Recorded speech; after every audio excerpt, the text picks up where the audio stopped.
Hello दोस्तों, स्वागत है आप सभी का अपना चैनल अंकिता दीदी टीचिंग। तो आज हम पढ़ेंगे लाभ हानि नियोजन खाता।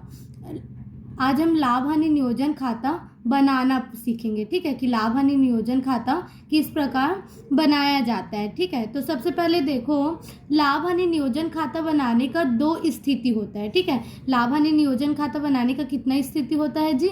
दो स्थिति होता है। ठीक है, पहला स्थिति क्या है? साझेदारों के मध्य समझौता होने पर लाभ का विभाजन।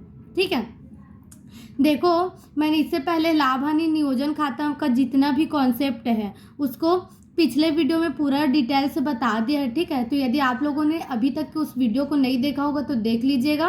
और क्योंकि उस वीडियो को देखने के ही बाद आपको जो इसका एग्जाम्पल क्वेश्चन है लाभ हानि नियोजन खाता का, वो आपको अच्छे से समझ में आ पाएगा। ठीक है, तो आप लोग उस वीडियो को देख लीजिएगा। तो अब हम देखते हैं आगे। ठीक है, तो देखो, तो पहला स्थिति है साझेदारों के मध्य समझौता होने पर लाभ का विभाजन। मतलब जब साझेदारों का के बीच में समझौता हुआ रहता है, हुआ होता है, तो तब लाभ का विभाजन किस प्रकार करेंगे। और दूसरा है साझेदारों के मध्य समझौता न होने पर लाभ का विभाजन व ऋण पर ब्याज। ठीक है, यदि साझेदारों के बीच में किसी भी प्रकार का लाभ समझौता नहीं हुआ है तो उस स्थिति में हम लाभ का विभाजन किस प्रकार करेंगे, ये होता है। ठीक है, तो ये दो स्थिति है। एक लाभ हानि नियोजन खाता कब बनाया जाता है? जब साझेदारों के बीच में समझौता होता है, वो तब बनाया जाता है। और दूसरा, जब समझौता नहीं हुआ रहता है तब भी लाभ हानि नियोजन खाता बनाया जाता है, लेकिन दोनों में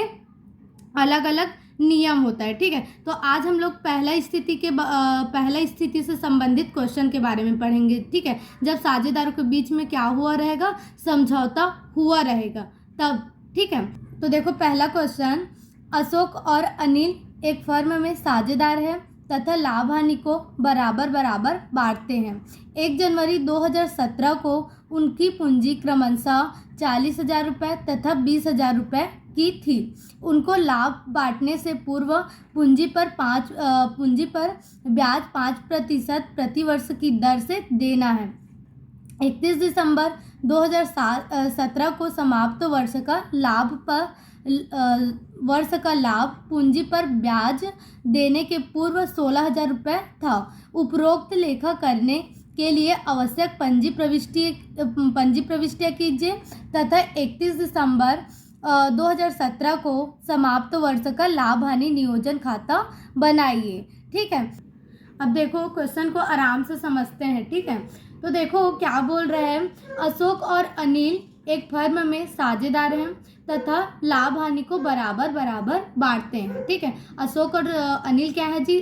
दोनों साझेदार हैं। ठीक है, एक व्यवसाय को दोनों मिलकर चलाते हैं और अपना जो लाभ हानि है उसको कौन से अनुपात में बांटते हैं? बराबर बराबर बांटते हैं। मतलब जितना भी लाभ होता होगा या हानि होता होगा, दोनों को बराबर रूप से विभाजित करते होंगे। ठीक है, अब देखो क्या बोल रहा है, 1 जनवरी 2017 को उनकी पूंजी क्रमशः 40,000 रुपये तथा 20,000 रुपये की थी। मतलब जो अशोक है उसका पूंजी कितना होगा? 40,000 रुपये होगा। और अनिल का पूंजी कितना होगा? 20,000 रुपये होगा। ठीक है, तो उनको लाभ बांटने से पूर्व पूंजी पर ब्याज 5% प्रति वर्ष की दर से देना है। मतलब उन लोग जब लाभ नहीं बांटे रहते हैं, ठीक है, उससे पहले ही क्या करना है? पूंजी पर कितना परसेंट ब्याज देना है? दोनों साझेदार को 5% ब्याज देना है। ठीक है, प्रति वर्ष, पूरे वर्ष भर का ब्याज कितना होगा? 5% होगा। ठीक है, अब क्या बोल रहे हैं, 31 दिसंबर 2017 को समाप्त वर्ष का लाभ पूंजी पर ब्याज देने के पूर्व 16,000 रुपये का था। मतलब जब साझेदारों ने पूंजी पर ब्याज नहीं दिया था, ठीक है, या लिया था, उससे पहले उनके पूरे व्यापार का लाभ कितना था जी? 16,000 रुपये था। ठीक है, तो उपरोक्त लेखा करने के लिए आवश्यक पंजी प्रविष्टियाँ कीजिए। हमको क्या करना है? पंजी प्रविष्टियाँ करना है तथा 31 दिसंबर 2017 को समाप्त वर्ष का लाभ हानि नियोजन खाता बनाइए। हमको क्या बनाना है जी? दूसरा लाभ हानि नियोजन खाता बनाना है। ठीक है, तो जब भी हमको पंजी प्रविष्टि या लाभ हानि नियोजन खाता बनाने के लिए बोला जाता है तो पहले हमको लाभ हानि नियोजन खाता बनाना चाहिए। क्यों पता है? क्योंकि लाभ हानि नियोजन खाता बनाने से जो हमारी राशि का गणना रहता है वो आसान हो जाता है। ठीक है, लाभ हानि नियोजन खाता बनाने से आपका जितना भी राशि का गणना करना है वो लाभ हानि नियोजन के खाता के अंतर्गत हो जाएगा। फिर हम पंजी प्रविष्टि करके आराम से उसमें लिख सकते हैं। ठीक है, तो आप भी एग्जाम में ऐसे ही कीजिएगा, पहले लाभ हानि नियोजन खाता बनाना, उसके बाद यदि पंजी प्रविष्टि बोला है तो पंजी प्रविष्टि तैयार करना। ठीक है, तो देखो सबसे पहले शीर्षक देना पड़ेगा लाभ हानि नियोजन खाता करके। ठीक है, फिर उसके हमको प्रश्न में बोला गया है कि कौन से वर्ष के लिए तैयार करना है, 31 दिसंबर 2017 को समाप्त होने वाले वर्ष के लिए। ठीक है, तो जो वर्ष को समाप्त होने वाला होता है उसको लिखना रहता है। ठीक है, हाँ अनिवार्य होता है लिखना, है ना।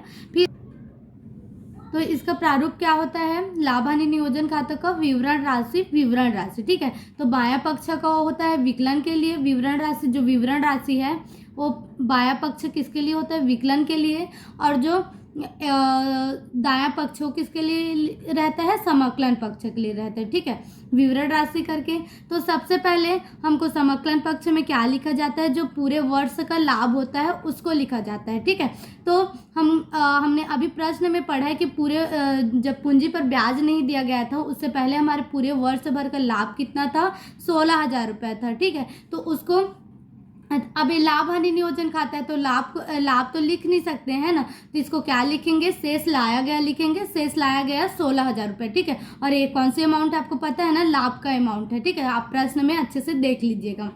अब हमको प्रश्न में ही बोला गया है कि जो पूंजी है उस पर कितना % ब्याज दिया जाएगा, 5% ब्याज दिया जाएगा। ठीक है, तो हमेशा याद रखना पूंजी पर ब्याज जब दिया जाता है तो उसका ये लेखा कौन से पक्ष में होता है, विकलन पक्ष में होता है। ठीक है, तो उसको कैसे लिखा जाता है, पूंजी पर ब्याज खाता से। ठीक है, अब पूंजी पर ब्याज खाता से तो उनका जो भी पूंजी है वो अनिल और अशोक का, ठीक है, उनके पूंजी के अकॉर्डिंग उनको ब्याज दिया जाएगा।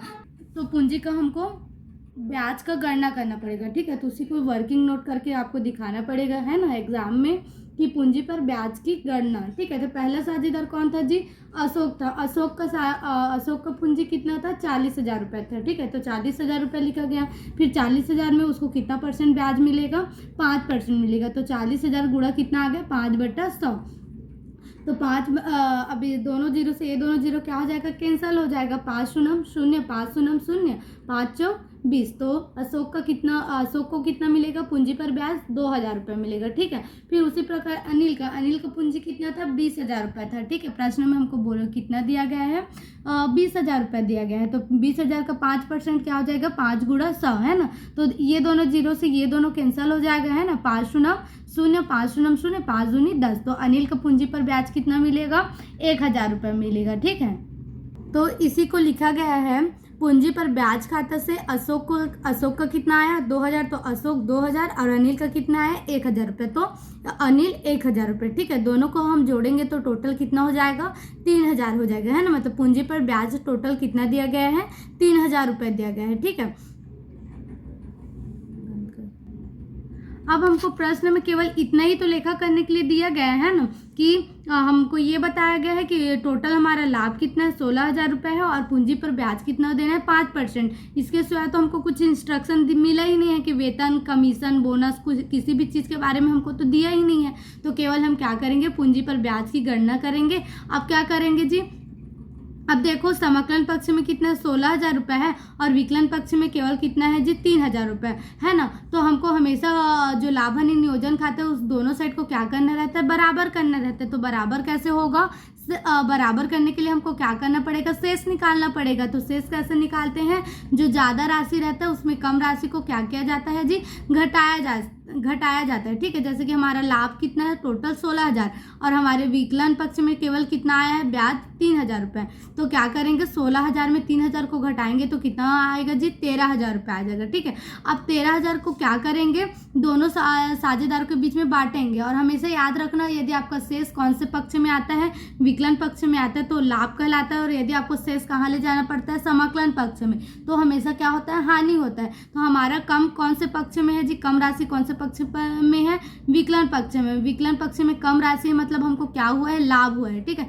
तो उसको कैसे लिखना पड़ेगा, साझेदारों के पूंजी खाता से लाभ करके दिखाना पड़ेगा। और अशोक और अनिल, अब देखो हमको कितनी राशि को अशोक और अनिल के बीच में बांटना पड़ेगा, 16,000 में से जब हमें 3,000 को घटाएंगे तो कितना बचेगा, बचेगा 13,000 रुपये बचेगा। ठीक है, अब ये 13,000 को हम कौन से अनुपात में बांटेंगे? बराबर बराबर, क्योंकि हमको प्रश्न में बोला गया है कि साझेदार जो भी लाभ या हानि होता है उसको कौन सा अनुपात में बांटते हैं? बराबर बराबर बांटते हैं। ठीक है, तो इसको बराबर बांटना है जी। जैसे कि देखो 13,000 रुपये है ना, आपका शेष कितना निकला है? 13,000। अब बराबर बराबर बोला है मतलब कि टोटल कितने साझेदार हैं जी? 2 साझेदार, तो हर एक एक साझेदार के एक एक हिस्सा हो गए, इसलिए 1 आएगा ऊपर में, और टोटल साझेदार कितना है? 2, तो बटा कितना आ जाएगा? 2। तो अब इसको काट दो, 2 एकम 2, 2 छक्का 12, 2 छक्का 12 हो जाएगा, किस में आएगा? 2 पंचे 10, 2 शून्य शून्य, 2 शून्य शून्य, मतलब हर एक एक साझेदार को कितना मिलेगा? 6500 रुपये मिलेगा। ठीक है, तो उसी को लिखा गया अशोक 6,500 रुपये,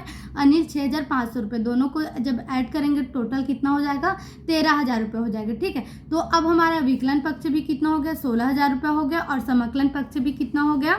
16,000 रुपये हो गया। ठीक है, ये क्या हो गया? हमारा लाभ हानि नियोजन खाता बन गया। ठीक है, अब देखो हमको प्रश्न में एक और चीज क्या बोला गया था? जनरल प्रविष्टि करने के लिए। ठीक है, तो जनरल प्रविष्टि करेंगे तो जनरल प्रविष्टि लिखना पड़ेगा शीर्षक के रूप में।